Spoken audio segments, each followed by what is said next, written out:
പത്തനംതിട്ട പുല്ലാട് ഭാര്യയെ കൊലപ്പെടുത്തിയ ശേഷം ഒളിവിൽ പോയ പ്രതി പിടിയിൽ. തിരുവല്ല നഗരത്തിൽ നിന്ന് സ്പെഷ്യൽ ബ്രാഞ്ച് ഉദ്യോഗസ്ഥരാണ് പ്രതി ജയകുമാറിനെ പിടികൂടിയത്. സംഭവത്തിന് ശേഷം 4ാം ദിവസമാണ് പ്രതി അറസ്റ്റിലാകുന്നത്. ഭാര്യ ശ്യാമയെ കുത്തിക്കൊലപ്പെടുത്തിയ ഇയാൾ ഭാര്യാപിതാവിനെയും ബന്ധുവിനെയും കുത്തിപ്പരിക്കേൽപ്പിച്ചിരുന്നു. പത്തനംതിട്ടയിൽ നിന്ന് ശശിനാരായണൻ ചേരുന്നുണ്ട്. ശശിനാരായണൻ, ഈ സംഭവത്തിന് ശേഷം, ഈ കൊലപാതകത്തിന് ശേഷം 4ാം ദിവസമാണ് പ്രതി പിടിയിലായിരിക്കുന്നത്. ഇയാൾ ഈ 4 ദിവസം എവിടെയാണ് ഒളിവിൽ തങ്ങിയത്? എന്താണ് ഈ കൊലപ്പെടുത്താനുള്ള കാരണം? ടോം സൂചിപ്പിച്ച പോലെ തന്നെ ഇപ്പോൾ തിരുവല്ലയിൽ നിന്നാണ് ഈ കേസിലെ പ്രതി ജയകുമാർ പിടിയിലായിട്ടുള്ളത്. ഞായറാഴ്ച വൈകിട്ടാണ് ശ്യാമയെ പ്രതി ജയകുമാർ കുത്തിക്കൊലപ്പെടുത്തുന്നത്.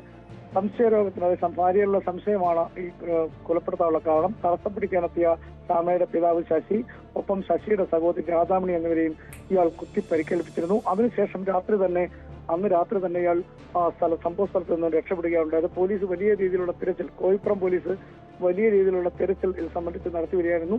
ഇതിനിടയിലാണ് ഇന്ന് 12 മണിയോടുകൂടി തിരുവല്ലയിൽ നിന്നും ഇദ്ദേഹത്തെ ഈ പ്രതി ജയകുമാറിനെ സ്പെഷ്യൽ ബ്രാഞ്ച് പിടികൂടിയത്. എന്തായാലും അല്പസമയത്തിന് തന്നെ കോട്ടയം കോയിപ്പുറം പോലീസ് സ്റ്റേഷനിലേക്ക് പ്രതിയെ കൊണ്ടുവരും. അതിനുശേഷമുള്ള തെളിവെടുപ്പിന് ശേഷമായിരിക്കും കൃത്യമായി എവിടെയാണ് ഇയാൾ ഇത്രയും ദിവസം, ഈ 4 ദിവസം ഒളിച്ചു താമസിച്ചത് എന്നുള്ള കാര്യത്തെക്കുറിച്ച് വ്യക്തത വരികയുള്ളൂ. എന്തായാലും പ്രതിയെ പിടികൂടിയിരിക്കുന്നു.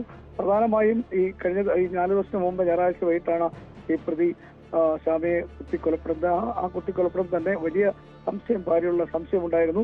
ഇത് പലതവണ നേരത്തെയും ഇത്തരത്തിലുള്ള സംശയം ഇദ്ദേഹം ഈ പ്രതി പ്രകടിപ്പിക്കുന്നു. അതിന്റെ അടിസ്ഥാനത്തിൽ കുടുംബ വഴക്ക് സ്ഥിരമായിരുന്നു. ആ കുടുംബ വഴക്കിനെ തുടർന്ന് പലതവണ പോലീസിൽ കേസുണ്ടായിരുന്നു. ആ കേസുകളൊക്കെ വീട്ടുകാർ കൊണ്ട് കൊടുക്കുകയും പിന്നീട് അത് പറഞ്ഞ് പരിഹരിച്ച് തിരിച്ചു വിടുന്ന ഒരു സാഹചര്യമാണ് ഉണ്ടായിരുന്നത്. സംഭവ ദിവസം രാത്രിയിൽ ജയകുമാർ മദ്യവെച്ച് വീട്ടിലെത്തുകയും. വ്യക്തമാണ്. ശശിനാരായണ വിവരങ്ങൾ നൽകിയത്. പത്തനംതിട്ടയിൽ ഭാര്യയെ കൊലപ്പെടുത്തി ഒളിവിൽ പോയ പ്രതിയാണ് പോലീസിന്റെ പിടിയിലായിരിക്കുന്നത്.